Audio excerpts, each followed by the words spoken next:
Okay, good morning. Serious sexual assault that occurred on the morning of August 9th, 2025, just after 8 a.m.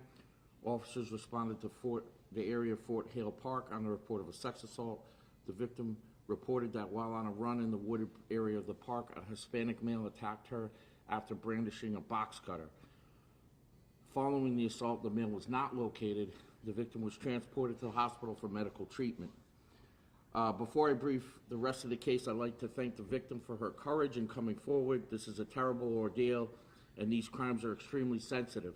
But her resilience has potentially prevented this from happening to another person. So we are extremely grateful for the victim to come forward and have to go through this ordeal. And, we will continue to support her and pray for her. The case was assigned to Detective Romano of the Special Victims Unit under Sergeant Sherelle Karl. Evidence obtained from the park was tested for DNA at the state laboratory, and I'd like to acknowledge the state lab's hard work. That was a key piece in this. A hit was developed. Detective Romano worked with the assistance of the FBI and the victim in developing a sketch of the suspect. The state lab was able to identify a DNA profile which was compared with a national database, leading to an unsolved sex assault in Plano, Texas. Detectives in that case,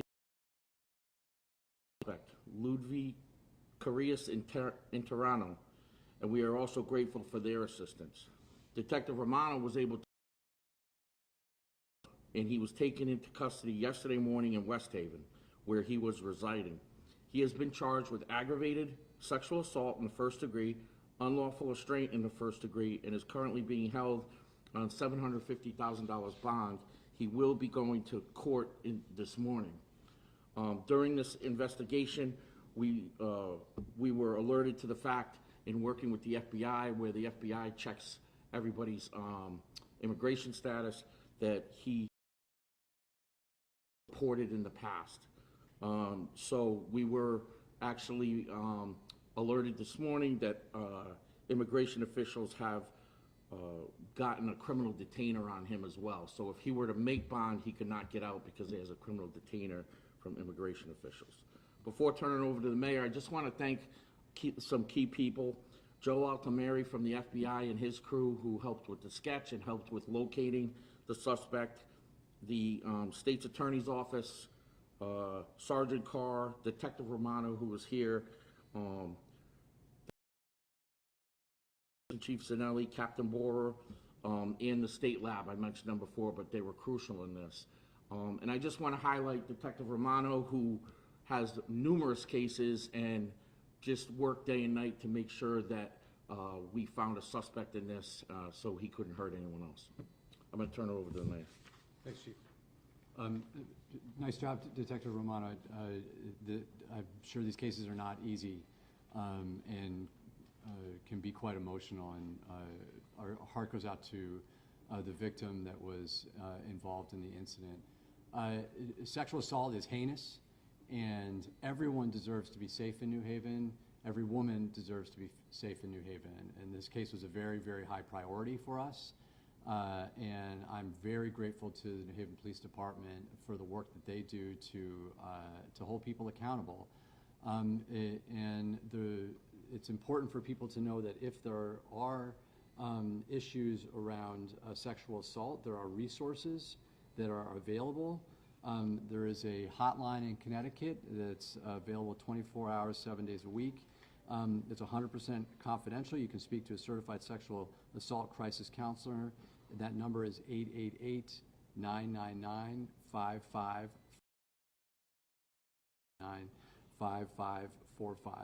I want to just say something specific about the fact that the individual was undocumented.